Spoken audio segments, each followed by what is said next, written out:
레위기 11장. 여호와께서 모세와 아론을 통해 이스라엘 백성에게 이렇게 말씀하셨다. 육지에 사는 짐승 가운데 발굽이 갈라지고 새김질하는 것은 너희가 먹을 수 있으나 그 중에서도 먹지 못할 것이 있다. 새김질은 하지만 굽이 갈라지지 않은 낙타와 오소리와 토끼와 그리고 굽은 갈라졌으나 새김질을 하지 못하는 돼지를 먹어서는 안 된다. 이런 짐승들은 다 부정함으로 먹지도 말고 그 사체를 만지지도 말아라. 그리고 물속에 사는 고기 중에서 지느러미와 비늘이 있는 것은 너희가 무엇이든지 먹을 수 있다. 그러나 지느러미와 비늘이 없는 것을 먹어서는 안 된다. 이것들은 부정한 것이므로 그 고기를 먹지도 말고 죽은 것을 만지지도 말아라. 내가 다시 말하지만 물속에 사는 고기 중에서 지느러미와 비늘이 없는 것은 절대로 먹어서는 안 된다. 새 중에서 너희가 먹을 수 없는 것은 독수리, 솔개, 물수리, 매 종류와 까마귀 종류, 타조, 쏙독새, 갈매기, 새매 종류, 올빼미, 가마우지, 부엉이, 따오기, 사다새, 학, 황새, 외가리, 오디새, 박쥐이다. 이것들은 부정함으로 먹어서는 안 된다. 그리고 날개를 가지고도 네 발로 기어다니는 곤충은 부정하다. 그러나 날개 달린 곤충 중에서도 땅에서 뛸 수 있는 것은 예외이다. 그 중에 메뚜기 종류와 배짱이 종류와 귀뚜라미 종류와 여치 종류는 너희가 먹을 수 있다. 그러나 날개가 달려 있으면서도 네 발로 기어다니는 곤충은 다 부정함으로 너희가 먹어서는 안 된다. 이런 종류의 죽은 곤충을 만지는 자는 누구든지 저녁까지 부정할 것이다. 그러므로 그는 즉시 입었던 옷을 벗어 빨고 저녁까지 외부와의 접촉을 금해야 한다. 짐승 가운데 굽이 있어도 완전히 갈라지지 않은 것이나 새김질을 하지 않는 것에 사체에 접촉하는 자는 부정할 것이다. 네 발로 다니는 짐승 중에서 발톱을 가진 동물의 사체를 만지는 자는 저녁까지 부정할 것이다. 그 사체를 옮기는 자는 옷을 벗어 빨아야 한다. 그러나 저녁까지는 여전히 부정할 것이다. 땅에 기어다니는 길짐승 가운데 너희에게 부정한 것은 족제비와 각종 쥐와 도마뱀 종류와 육지 악어와 카멜레온이다. 이것들은 부정함으로 그 사체를 만지는 자는 저녁까지 부정할 것이다. 그리고 이런 길짐승의 사체가 어떤 물건에 떨어지면 그것이 나무 그릇이든 옷이든 가죽이든 자루든 무엇이든지 부정해질 것이다.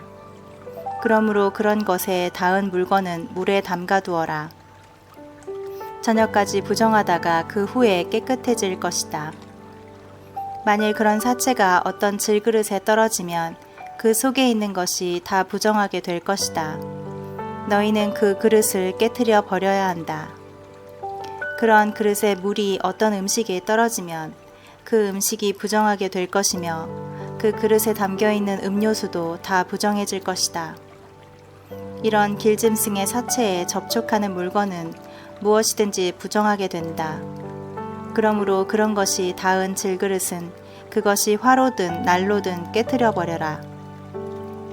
그러나 그런 사체가 샘이나 웅덩이에 떨어졌을 때 물 자체는 부정해지지 않지만 그것을 건져내는 자는 부정해질 것이다. 그리고 그런 사체가 밭에 심을 종자에 떨어졌을 경우에는 그것이 부정해지지 않지만 만일 그 씨가 물에 젖어 있을 때 그 위에 이런 것들이 떨어지면 그 씨가 부정하게 될 것이다. 너희가 먹을 수 있는 짐승이라도 그것이 죽었을 경우에 누구든지 그 사체에 접촉하면 저녁까지 부정할 것이다.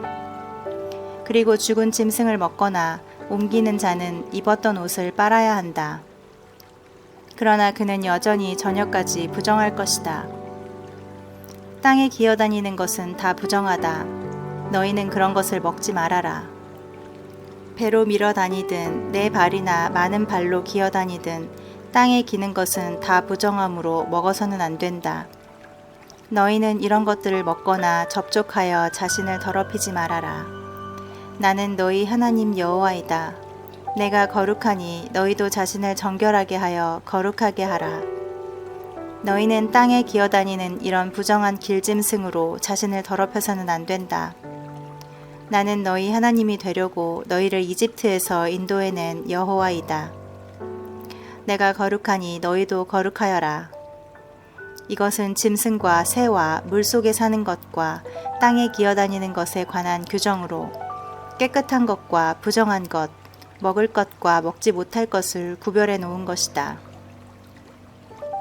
12장 여호와께서 모세를 통하여 이스라엘 백성에게 이렇게 말씀하셨다. 여자가 임신하여 아들을 낳으면 산모는 7일 동안 부정할 것이다. 이것은 생리기간 중에 부정과 마찬가지이다. 생후 8일째가 되면 그 아이의 포피를 잘라 할례를 베풀어야 한다. 해산한 여인은 그때부터 33일을 지나야 그 피의 부정에서 깨끗해질 것이다. 그동안에는 거룩한 물건을 만져서도 안 되며 성소에 들어가서도 안 된다. 만일 여자가 임신하여 딸을 낳았을 경우에는 2주일 동안 부정할 것이다. 이것은 생리기간 중에 부정과 마찬가지이다. 그리고 그 산모는 66일을 더 지나야 그 피의 부정에서 깨끗하게 될 것이다. 여자가 아들을 낳았든지 딸을 낳았든지 그 부정한 기간이 지나면 그 여인은 번제물로 1년 된 어린 양 한 마리와 속죄 제물로 집 비둘기 새끼나 산 비둘기 한 마리를 마련하여 제사장에게 가져갈 것이며 제사장은 그 제물을 나 여호와 앞에 바쳐 그 여인을 위해 속죄해야 한다. 그러면 그 여인의 부정이 의식상 완전히 깨끗해질 것이다. 이것은 해산한 여자에 관한 규정이다. 만일 그 여인이 너무 가난하여 어린 양을 제물로 드릴 형편이 못 되면 산비둘기 2마리나 집비둘기 새끼 2마리를 제사장에게 가지고 가서 하나는 번제물로 하나는 속죄제물로 주도록 하여라. 제사장이 그 여인을 위해 속죄하면 그녀가 의식상 깨끗해질 것이다. 13장 여호와께서 모세와 아론에게 말씀하셨다. 누구든지 피부에 무엇이 돋아나거나 종기와 부스럼과 색점이 나타나면 일단 문둥병으로 간주하여 그를 제사장에게 데리고 가서 진찰을 받게 하라. 만일 이런 것이 나타난 자리에 털이 휘어졌거나 그 자리가 피부보다 우묵하게 보이면 그것은 문둥병이므로 제사장은 그를 부정하다고 선언해야 한다. 그러나 그 자리가 휘어졌을지라도 피부보다 우묵하지 않고 그 털이 휘어지지 않았으면 제사장은 7일 동안 그를 격리시켰다가 7일째 되는 날에 그를 다시 진찰하여 그 점이 변하지 않고 그 이상 피부에 번지지 않았으면 다시 그를 7일 동안 격리시켜야 한다. 그 7일째 되는 날에 다시 진찰하여 그 자리가 다소 엷어지고 더 이상 번지지 않은 채 그대로 있으면 그것은 피부병이다. 제사장은 그를 깨끗한 자로 선언하고 그는 옷을 벗어 빨아야 한다. 그러면 그가 깨끗해질 것이다. 그러나 제사장에게 진찰을 받은 후에 그 점이 피부에 번졌으면 그는 제사장에게 다시 가서 진찰을 받아야 한다. 만일 그 점이 실제로 번졌을 경우에는 제사장이 그를 문둥병자로 선언하게 하라. 누구든지 문둥병에 걸린 자가 있으면 그를 제사장에게 데리고 가야 한다. 제사장이 진찰한 결과 그 피부에 흰 점이 돋고 그 자리에 있는 털이 휘어지고 돌기가 생겼으면 이것은 만성 문둥병이다. 제사장은 그를 부정한 자로 선언해야 한다. 그러나 그는 부정한 자로 이미 판명되었기 때문에 그의 문둥병 여부를 알아보기 위해서 격리시킬 필요가 없다. 제사장이 보았을 때 만일 그 문둥병이 머리에서 발끝까지 전신에 번졌으면 제사장은 그를 깨끗한 자로 선언해야 한다. 그는 전신이 휘어졌으므로 이미 나은 자이다. 만일 그의 몸에 돌기 같은 것이 다시 나타나면 제사장은 그를 진찰해보고 문둥병이 재발한 것이 확인되었을 경우 그를 부정한 자로 선언해야 한다. 그러나 돌기같이 솟아오른 그 부분이 변하여 다시 휘어지면 그는 제사장에게 가서 진찰을 받아야 하며 제사장은 그를 다시 진찰해보고 그 자리가 완전히 휘어졌으면 그를 깨끗한 자로 선언해야 한다. 그는 이미 깨끗한 자이다. 누구든지 피부에 종기가 생겼다가 나은 후에 그 자리가 희게 부어오르거나 거기에 희붉은 색점이 돋아나면 그는 제사장에게 가서 진찰을 받아야 한다. 제사장이 보기에 그 자리가 피부보다 얕게 보이고 그곳에 털이 휘어졌으면 그를 부정한 자로 선언하라. 이것은 종기에서 발생한 문둥병이다. 그러나 제사장이 보기에 만일 그 자리에 흰 털도 없고 그 색점이 피부보다 얕게 보이지도 않으며 또 그 희붉은 색깔이 다소 옅어져서 회색으로 변했으면 제사장이 그를 7일 동안 격리시키도록 하라. 만일 그 격리 기간 동안에 그 색점이 번졌으면 제사장은 그를 문둥병자로 선언해야 한다. 그러나 그 점이 더 이상 커지지 않고 번지지도 않았으면 이것은 종기가 나은 자국이므로 제사장은 그를 깨끗한 자로 선언해야 할 것이다.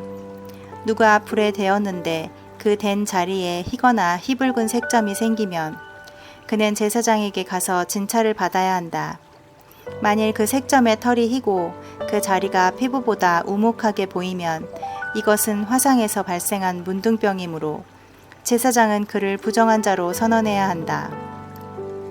만일 제사장이 보기에 그 색점에 흰 털이 없고 그 자리가 피부보다 우묵하지 않으며 그 색점이 다소 옅어졌으면 제사장이 그를 7일 동안 격리시켰다가 7일째 되는 날에 그를 다시 진찰해보고 그 색점이 번졌으면 그를 문둥병자로 선언하게 하라.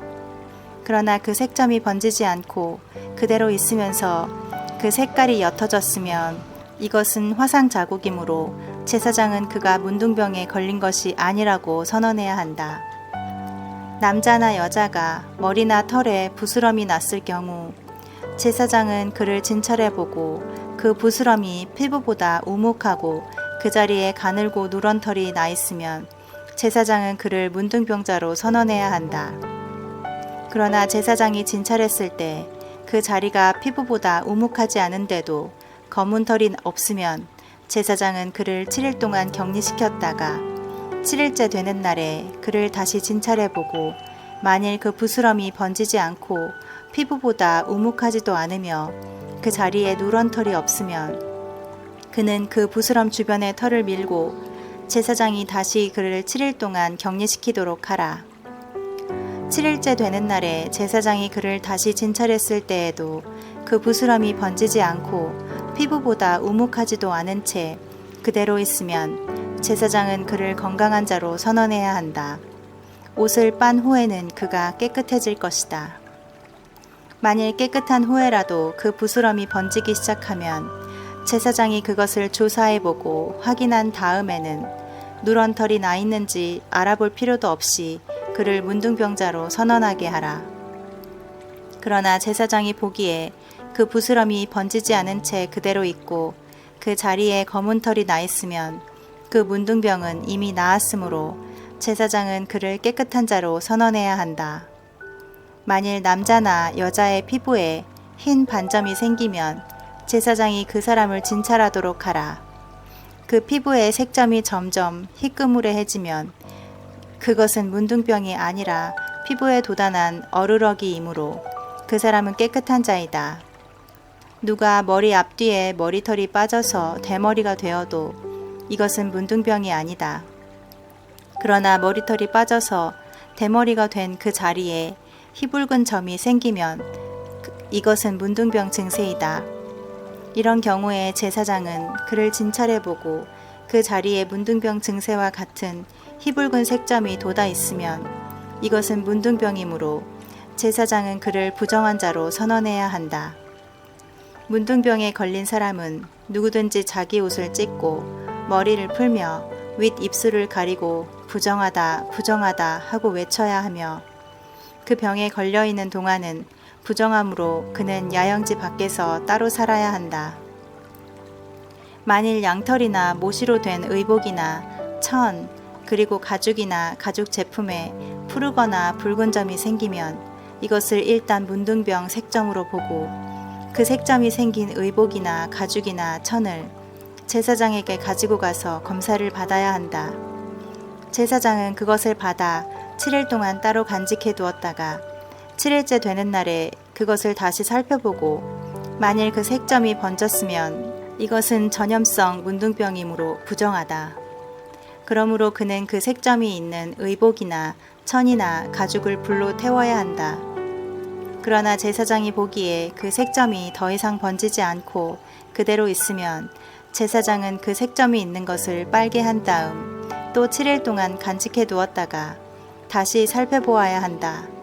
만일 그때에도 그 색점의 색깔이 변하지 않고 그대로 있으면 비록 그것이 번지지 않았을지라도 그것은 문둥병 색점이다. 그것은 전염될 위험이 있으므로 그 색점이 있는 의복이나 천이나 가죽은 불로 태워야 한다. 그러나 그것을 빤 후에 제사장이 보기에 그 색점이 옅어졌으면 그는 그 부분을 잘라버려야 한다. 만일 그 후에도 그 색점이 다시 나타나면 이것은 번지는 문둥병 색점이므로 그것을 불로 태워야 한다. 만일 그것을 빤 후에 색점이 없어졌으면 그것은 다시 빨아야 깨끗해질 것이다.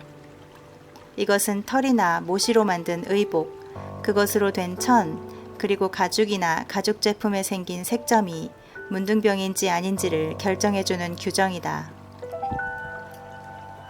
14장 여호와께서는 모세에게 문둥병이 나은 사람의 정결 의식에 관한 규정을 이렇게 말씀하셨다. 문둥병이 나은 사람을 제사장에게 데려오면 제사장은 야영지 밖으로 나가서 그를 진찰해야 한다. 제사장이 보기에 그 문둥병이 나았으면 제사장은 그 사람에게 의식상 깨끗한 새 2마리와 백향목과 홍색실과 우슬초 가지를 가져오게 하여 새 1마리는 맑은 샘물을 담은 질그릇 위에서 잡고 다른 새는 산채로 백향목과 우슬초 가지와 홍색실과 함께 그 핏물에 찍어 문둥병이 나은 사람에게 7번 뿌려주고 그를 깨끗하다고 선언한 다음 제사장은 그 새를 들로 날려보내야 한다. 그리고 문둥병이 나은 그 사람은 자기 옷을 빨고 몸에 있는 털을 모조리 밀고 목욕을 해야 한다. 그런 다음에야 그는 비로소 깨끗하게 되어 야영지 안으로 들어올 수 있다. 그러나 야영지 안에 들어온 후에도 7일 동안은 자기 천막 밖에서 머물러야 한다. 7일째 되는 날에도 그는 머리털과 수염과 눈썹을 다시 밀고 옷을 빨고 목욕을 해야 한다. 그러면 그가 깨끗해질 것이다.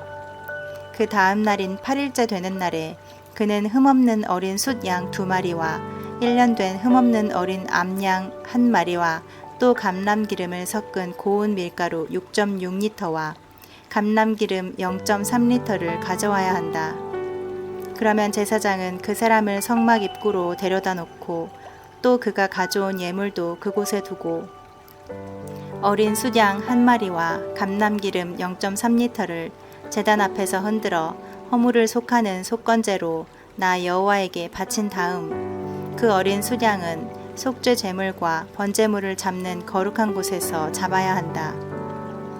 그리고 그 속건제물은 매우 거룩함으로 속죄 제물과 마찬가지로 제사장의 몫이다. 제사장은 이 속건제물의 피를 가져다가 그 사람의 오른쪽 깃불과 오른쪽 엄지손가락과 오른쪽 엄지발가락에 바르고 또 그 감람기름을 자기 왼쪽 손바닥에 부은 다음 오른쪽 손가락으로 그것을 찍어서 나 여호와 앞에 7번 뿌리고 손바닥에 남은 기름의 일부는 그 사람의 오른쪽 귓불과 오른쪽 엄지손가락과 오른쪽 엄지발가락에 속건제물의 피를 바를 때와 같이 바르고 그 기름의 나머지는 그 사람의 머리에 발라 제사장은 나 여호와 앞에서 그를 위해 속죄해야 한다. 그런 다음 제사장은 속죄제를 드려 부정에서 깨끗함을 받으려고 하는 그 사람을 위해 다시 속죄하고 또 번제물을 잡아 그것을 곡식으로 드리는 소제물과 함께 제단에 바쳐 그를 위해 속죄해야 한다. 그러면 그가 의식상 완전히 깨끗해질 것이다.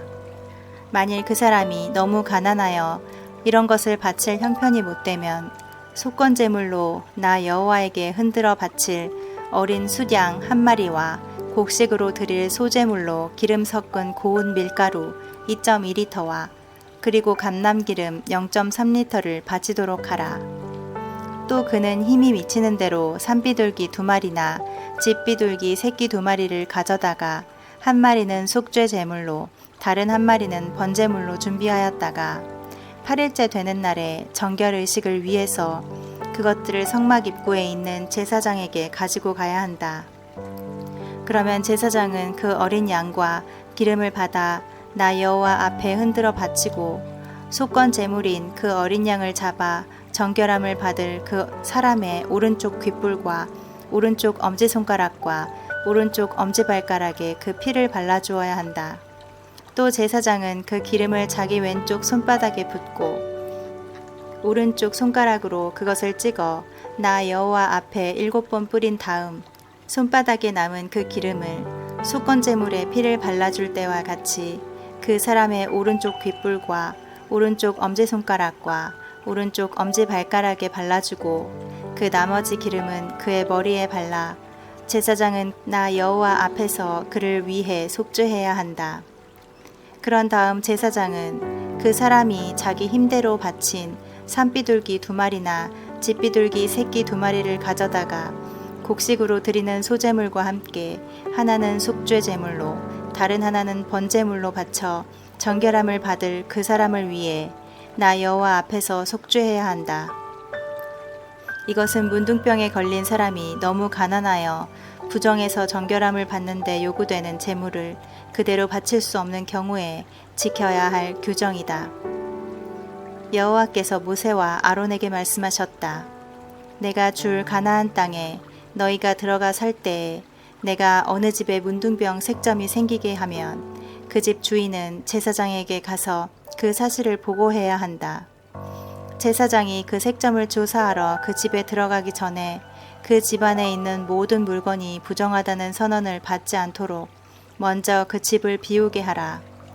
제사장이 보았을 때 만일 그 집 벽에 푸르스름하거나 불구스름한 점이 있는데 그것이 벽 표면보다 우묵하게 보이면 그는 집 밖으로 나와서 문을 걸어 잠그고 7일 동안 일체 출입을 금지시켰다가 7일째 되는 날에 다시 와서 조사해보고 만일 그 색점이 벽에 번졌으면 제사장이 명령하여 그 색점 있는 돌을 뽑아서 성 밖에 부정한 곳에 버리도록 하라. 또 제사장은 집 안의 모든 내부 벽을 철저히 긁어내게 하고 그 긁은 부스러기를 성 밖에 부정한 곳에 쏟아버리도록 해야 한다. 그리고 뽑아버린 돌은 다른 돌로 갈아 끼우고 긁어낸 벽에는 다른 흙으로 대신 바르도록 하라. 그러나 그 후에 색점이 또 나타나면 제사장은 다시 와서 조사해야 한다. 그때 만일 그 색점이 번졌으면 그것은 악성 문둥병이므로 그 집은 부정하다. 이런 경우에는 그 집을 헐고 돌과 제목과 모든 흙을 성 밖에 부정한 곳에 내버리도록 하라. 그리고 그 집이 폐쇄되어 있는 동안 그 집에 들어가는 자는 누구든지 저녁까지 부정할 것이며 또 그 집에서 자거나 먹는 자는 자기 옷을 빨아야 한다. 그러나 그 집의 벽을 새로 바른 후에 제사장이 다시 와서 확인했을 때 색점이 나타나지 않았으면 문둥병이 사라진 것이므로 제사장은 그 집을 깨끗하다고 선언해야 한다. 그런 다음 제사장은 그 집을 정결하게 하기 위해 새 2마리와 백향목과 홍색 실과 우슬초 가지를 가져오게 하여 그중 새 한 마리는 맑은 샘물을 담은 질그릇 위에서 잡고 다른 새는 산채로 백향목과 홍색 실과 우슬초 가지와 함께 그 핏물에 찍어서 그 집에 7번 뿌려 그 집을 정결하게 해야 한다. 그러고 나서 제사장이 그 산새를 성 밖의 들로 날려보내도록 하라. 이와 같은 방법으로 제사장이 그 집의 부정을 제거하면 그 집이 정결하게 될 것이다. 이상은 문둥병 증세가 의복이나 집안에 나타났을 경우와 그리고 피부에 무엇이 돋아나거나 종기와 부스럼과 색점이 생겨 문둥병 증상이 나타났을 경우에 부정할 때와 부정하지 않을 때를 결정해주는 규정이다. 15장 여호와께서 모세와 아론을 통해 이스라엘 백성에게 이렇게 말씀하셨다. 누구든지 몸에 유출병이 있는 사람은 부정하다. 이것은 유출물이 흘러나올 때뿐만 아니라 그것이 멈추었을 경우에도 마찬가지이다. 이런 유출병이 있는 사람이 누운 자리나 앉은 자리는 다 부정하다. 그러므로 그의 잠자리에 접촉하는 자나 그가 앉았던 자리에 앉는 자는 부정함으로 옷을 빨고 목욕을 해야 한다. 그러나 저녁까지는 여전히 부정할 것이다. 그리고 그 유출병이 있는 사람의 몸에 접촉하는 자도 마찬가지로 옷을 빨고 목욕을 해야 한다. 그도 역시 저녁까지는 부정할 것이다. 만일 유출병이 있는 사람이 다른 사람에게 침을 뱉으면 그 사람은 옷을 빨고 목욕을 해야 한다. 그러나 저녁까지는 여전히 부정할 것이다. 또 유출병이 있는 사람이 앉은 안장도 부정하며 그가 깔고 있던 물건이 무엇이든 그것에 접촉하거나 그것을 옮기는 자도 부정하게 되므로 옷을 빨고 목욕을 해야 한다. 그러나 저녁까지는 여전히 부정할 것이다. 만일 유출병이 있는 자가 씻지 않은 손으로 어떤 사람을 만지면 그 사람은 옷을 빨고 목욕을 해야 한다. 그러나 저녁까지는 여전히 부정할 것이다. 그리고 유출병 있는 자가 만진 질그릇은 깨트려 버리고 나무 그릇은 물로 씻어라. 유출병이 있는 자가 그 유출이 멈추면 그는 7일 동안 옷을 빨고 흐르는 물에 목욕을 해야 한다. 그러면 정결하게 될 것이다. 8일째 되는 날에 그는 산비둘기 2마리와 집비둘기 새끼 2마리를 성막 입구 나 여호와 앞에 가져와서 제사장에게 주어야 한다. 제사장은 그중 1마리를 속죄제로 다른 1마리는 번제로 드려서 유출이 멈춘 그 사람을 위해 속죄해야 한다. 만일 어떤 사람이 설정하면 그는 전신을 물로 씻어야 한다. 그러나 저녁까지는 여전히 부정할 것이다. 정액이 묻은 옷이나 침구는 모두 물에 빨아야 한다. 그러나 저녁까지는 이것도 여전히 부정할 것이다. 또 남녀가 성관계를 가진 후에는 반드시 목욕을 해야 한다. 그러나 다음날 저녁까지는 여전히 부정할 것이다. 여자가 월경할 경우에는 7일 동안 부정하다. 그리고 그 여자를 만지는 자는 저녁까지 부정할 것이며 생리기간 동안에 그 여자가 앉거나 누운 자리는 다 부정하다. 그러므로 그 여자의 침구나 그 여자가 앉았던 곳을 만지는 자는 옷을 빨고 목욕을 해야 한다. 그러나 저녁까지는 여전히 부정할 것이다. 그리고 그 여자의 잠자리나 그 여자가 앉은 좌석에 있는 물건을 만진 자도 저녁까지 부정할 것이다. 또 생리기간 중에 여자와 성관계를 가지는 자는 그 불결에 전염되어 7일 동안 부정할 것이며 그가 눕는 자리마다 부정할 것이다.